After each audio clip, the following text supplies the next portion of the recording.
माझं नाव निखिल रमेश कांबळे. सध्या जे ट्रेनचा प्रॉब्लेम आहे, बरीचशी वाढती गर्दी आहे आणि गर्दीमध्ये आत्ताच एक जण पडता वाचलेला आहे. तो पडताना वाचला ते आम्ही स्वतः बघितलं. म्हणजे जीवापेक्षा माणूस प्रवास मोठा समजतोय आणि प्रवास म्हणजे जीवावरती बेतून प्रवास करतोय फास्ट गाडीने. आणि ही फास्ट गाडीची गर्दी म्हणजे थांबवायची असेल तर ट्रेनचं वेळापत्रक योग्य लागलं पाहिजे आणि ट्रेनची संख्या ही सकाळच्या दरम्यानमध्ये जास्त असली पाहिजे. आता आम्ही दररोज बघत आहे अशीच गर्दी दररोज आहे. ह्याच्यावरती काही ना काहीतरी गव्हर्नमेंटने विचार करून थोडासा म्हणजे प्रवाशांसाठी थोडासा फायदेशीर विचार करणं गरजेचं आहे. तरी एक 15-20 मिनिटापेक्षा जास्त मला गॅप दिसत आहे ट्रेनमध्ये.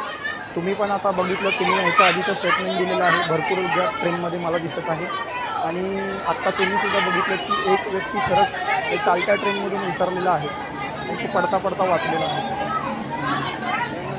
माझं नाव निखिल रमेश कांबळे.